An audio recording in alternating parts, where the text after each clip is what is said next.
Hey guys, welcome back to my channel. So आज I am gonna talk about menstrual cycle। और ये video किन लोगों के लिए इम्पोर्टेंट है? उन गर्ल्स के लिए ये वीडियो इम्पोर्टेंट है जिनको अगर पीसीओएस का इशू है, अगर किसी को इनफर्टिलिटी का इशू है। आपको बेसिकली एक्चुअली मेडिकल में लड़कियों को पता होता है what is menstrual cycle and all that, लेकिन आपको अपनी बॉडी के बारे में डिटेल्स पता होनी चाहिए। आपको पता होना चाहिए कि आपके मूड्स कब स्विच होते हैं, किस टाइम आप क्या कर सकते हैं। आपको अपने किस फेज़ के अंदर किस तरह की अपनी ब्यूटी रूटीन रखनी है, अपनी स्किन केयर की रूटीन रखनी है, वो आपको पता होना चाहिए। अगर कोई लड़की प्रेग्नेंट है तब भी वो इस वीडियो को देख सकती है। It's a very important video. मैं इसको बिल्कुल ईजी करके बताऊंगी ताकि जो लोग जो हैं जो जो मेडिकल से रिलेटेड नहीं है उनको भी ये समझ आए कि what is basically menstrual cycle.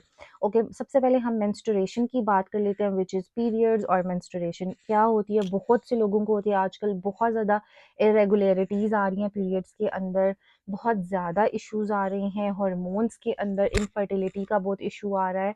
तो आज हम उसको डिटेल से डिस्कस करेंगे। सबसे पहले हम बात करेंगे मेंस्ट्रुएशन की। What is menstruation? मेंस्ट्रुएशन में सिंपल ये होता है कि आपकी बॉडी अपने आप को बेबी के लिए प्रिपेयर करती है। हर महीने बेबी के लिए वो एक कंफर्टेबल माहौल बनाने की कोशिश करती है। यूट्रस को एक लाइनिंग बनाती है, इट्स लाइक अ पिलो बनाती है, एक कुशन बनाती है बेबी के लिए कि वो बाहर के जो कोई स्ट्रेस है या बाहर की इन्वायरमेंट से वो डिस्टर्ब ना हो और बेबी को एक सेफ इन्वायरमेंट प्रोवाइड किया जाए। लेकिन जब एग फर्टिलाइज नहीं होता तो क्या होता है कि जो बेबी जो है वो फॉर्म नहीं हो रहा, तो क्या होगा कि वो जो एक प्रिपरेशन हुई हुई है वो सारी प्रिपरेशन जो है वो ख़त्म हो जाती है। ठीक है, वो सारी प्रिपरेशन जो है बॉडी वो अपनी बॉडी से सिक्रीट कर देता है और अगले महीने नई तैयारी करता है। तो simple this is menstruation cycle, menstrual cycle. इसके बेसिकली 4 फेजेज़ होते हैं। ठीक है, 4 फेजेज़ होते हैं, मेजर फेजेज़ होते हैं। फॉलिक्यूलर फेज़ को मोस्टली जो है कहा जाता है कि ये एक मेगा फेज़ होता है जिसके अंदर मेंस्ट्रुअल फेज़ जो है वो इंक्लूडेड होता है, लेकिन कुछ लोग इसको सेपरेट भी लिखते हैं। मैंने सेपरेट आपको समझाने के लिए लिखा है। सबसे पहले हम एग्जांपल ले लेते हैं इसको ईज़िली अंडरस्टैंड करने के लिए कि एक लड़की है और उसके पीरियड्स हुए हैं 1 दिसंबर को। ठीक है, तो अब हम चलते हैं और हम इसको डिवाइड करते हैं। सबसे पहला फेज होता है मेंस्ट्रुअल फेज। तो इसमें होता है 1 से लेकर 5 डेज के अंदर जो है वो, ये नॉर्मल साइकिल की बात हो रही है। 1 से लेकर 5 डेज जो होता है ये मेंस्ट्रुअल फेज होता है। इसके अंदर ब्लीडिंग होगी। जो एंडोमीट्रियम है, एंडोमीट्रियम वो चीज़ है जो एक कुशन बनाया था बेबी के लिए, और अब बेबी नहीं है वomb के अंदर, तो वो एक्सक्रीट हो जाता है in the form of blood.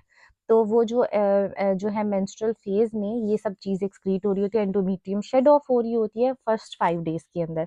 उसके बाद कुछ लोग इसे 1 से लेकर 14 डेज भी फॉलिकुलर फेज को कहते हैं, और कुछ लोग जो हैं इसको 1 से लेकर 6 से लेकर 14 डेज भी कहते हैं। डिफरेंट बुक्स में डिफरेंट चीज़ लिखी हुई है। So this is follicular phase. अब क्या होता है, अब इन दोनों में हम सबसे पहले देख लेते हैं कि यहाँ पर हार्मोन्स क्या-क्या चक्कर है, क्योंकि हार्मोन्स पीसीओएस में बहुत इंपॉर्टेंट होते हैं, फर्टिलिटी में बहुत इंपॉर्टेंट होते हैं। सो सबसे पहले हमारे हार्मोन्स जो आते हैं वो होते हैं प्रोजेस्टेरॉन, जो इम्पॉर्टेंट होता है फर्टिलिटी के लिए। प्रोजेस्टेरॉन एंड एस्ट्रोजन, ये 2 होते हैं बहुत इम्पोर्टेंट। अब ये दोनों उस टाइम हाई होते हैं क्योंकि जब बॉडी प्रिपेयर कर रही होती है अपने आप को प्रेगनेंसी के लिए, लेकिन प्रेगनेंसी नहीं हुई तो ऑटोमेटिकली ये लो हो जाएंगे। इन दोनों का फंक्शन क्या, प्रोजेस्टेरॉन और एस्ट्रोजन का बेसिक फंक्शन ये है कि इन्होंने जो आपको पता है जो यूट्रस है उसके लिए जो है एक माहौल प्रिपेयर करते हैं ये लोग। तो बेसिकली अब इनका फंक्शन नहीं है क्योंकि एंड्रोमीट्रियम शेड हो गई है, तो ये दोनों लो हो जाते हैं। जो फॉलिक्यूलर फेज आ जाता है उसके अंदर बॉडी अपने आप को नेक्स्ट प्रेगनेंसी के लिए तैयार करना शुरू कर देती है। बॉडी इतनी देर तक वो उसको नहीं लेकर चलती। 1 to 5 डेज के अंदर एंडोमीट्रियम शेड हुई, फुल स्टॉप, नेक्स्ट प्रेगनेंसी की तैयारी स्टार्ट हो जाती है। फॉलिक्यूलर फेज में ये हो रहा होता है कि सबसे पहले जो है आपके जो है मेंस्ट्रुअल फेज तो इनिशियल होता है और ये चलता जाता है ओव्यूलेशन फेज तक। इसके अंदर ये होता है कि ओवरीज जो हैं वो प्रिपेयर करती हैं एग्स को ओव्यूलेशन के लिए।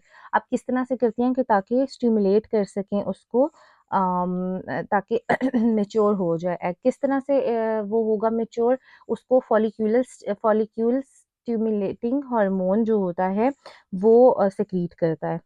जो फॉलिक्यूल होगा आपका वो क्या करेगा, फॉलिक्यूल स्टिमुलेटिंग हार्मोन वो आपकी जो है ओवरी में उनको सिग्नल देगा कि जो फॉलिक्यूल्स हैं उनके अंदर जो एग्स होते हैं, फॉलिक्यूल एक सैक होता है और उसके अंदर एग होता है, ठीक है।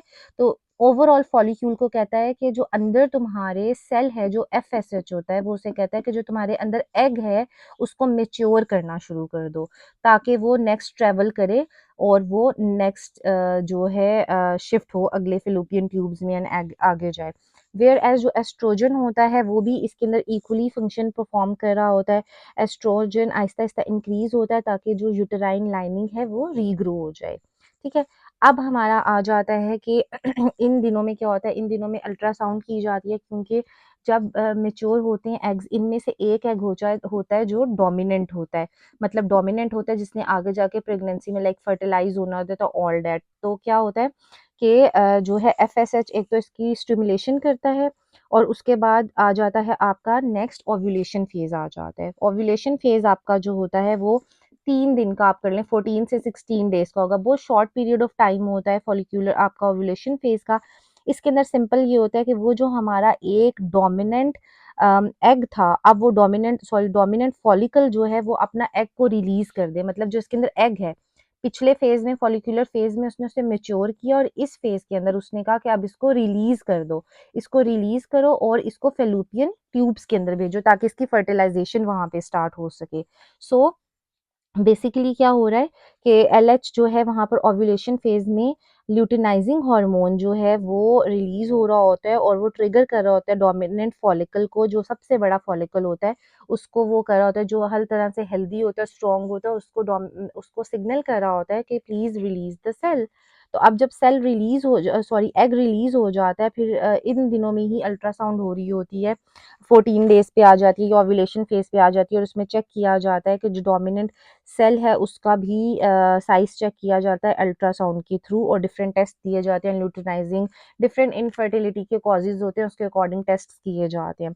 ओव्यूलेशन फेज में अब जब ये चीज होती है, इसके अंदर एस्ट्रोजन जो होता है उसके हाई लेवल्स होते हैं, और वो एलएच जो होता है ल्यूटिनाइजिंग हार्मोन उसको सिग्नल देता है कि उसको हाई कर दे, ब्रेन को कहता है, जिससे ओव्यूलेशन होती है। ओव्यूलेशन में आपको बता दिया मैंने कि सिंपल क्या होता है कि जो डोमिनेंट फॉलिक्यूल होता है वो कहते उसे कहा जाता है कि रिलीज कर दो एग को फेलोपियन फेलोपियन ट्यूब में, और 12 से 24 आवर्स के अंदर अंदर जो है इट्स इम्पॉर्टेंट कि ओव्यूलेशन फेज के अंदर फर्टिलिटी हो जाए। उसके बाद ये है कि नेक्स्ट फेज आ रहा होता है आपका लूटियल फेज आ रहा होता है, विच इज द लाइक 15 से 28 तक होता है, like the end of the cycle तक ये चलता है। इसके अंदर ये होता है कि अगर ओव्यूलेशन हो जाती है और जो एम्प्टी फॉलिकल है, फॉर एग्जांपल ये फॉलिकल था ना, और फॉलिकल के अंदर से एग तो रिलीज हो चुका है, अब जो एम्प्टी फॉलिकल है उसको ल्यूटिनाइजिंग हार्मोन जो है सॉरी लूटियल फेज के अंदर वो कन्वर्ट हो जाता है ओव्यूलेशन के बाद इनटू कॉर्पस ल्यूटियम। अब कॉर्पस लूटियम क्या होता है, वो करना शुरू हो जाता है, सिक्रीट करता है हाई लेवल्स ऑफ प्रोजेस्टेरॉन। वही हमने जो देखा था कि प्रोजेस्टेरॉन क्या करता है, ताकि मेंटेन कर सके वो यूटेराइन की थिक लाइनिंग को for the implantation of fertilised egg, ताकि जो फर्टिलाइज्ड एग है वो जाकर वहां पे इम्प्लांट हो जाए। अगर वो स्टेबलाइज नहीं हुआ होगा तो ऑब्वियसली जो बेबी के लिए है आइडियल इन्वायरमेंट नहीं होगी। तो क्या होगा कि प्रोजेस्टेरॉन जो है वो कॉर्पस ल्यूटियम की वजह से हाई होना शुरू हो जाएगा, और वहाँ पर एक प्रॉपर इन्वायरमेंट बन जाएगी, एस्ट्रोजन भी इस टाइम हाई होगा।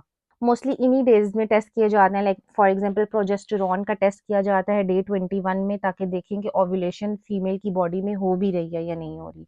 और इन केस कि अगर प्रेगनेंसी नहीं होती, एग फर्टिलाइज नहीं हो रहा होता, तो उसमें क्या होता है कि कॉर्पस ल्यूटियम जो होता है वो खुद ब खुद ब्रेक डाउन हो जाता है, और ऑब्वियसली प्रोजेस्टेरॉन का लेवल ड्रॉप हो जाएगा, क्योंकि there is no egg, there is no fertilisation happening, और यूटेराइन लाइनिंग शेड होगी, और फिर वो स्टार्ट हो जाएगी, नेक्स्ट मेंस्ट्रुअल साइकिल स्टार्ट हो जाएगी, ठीक है।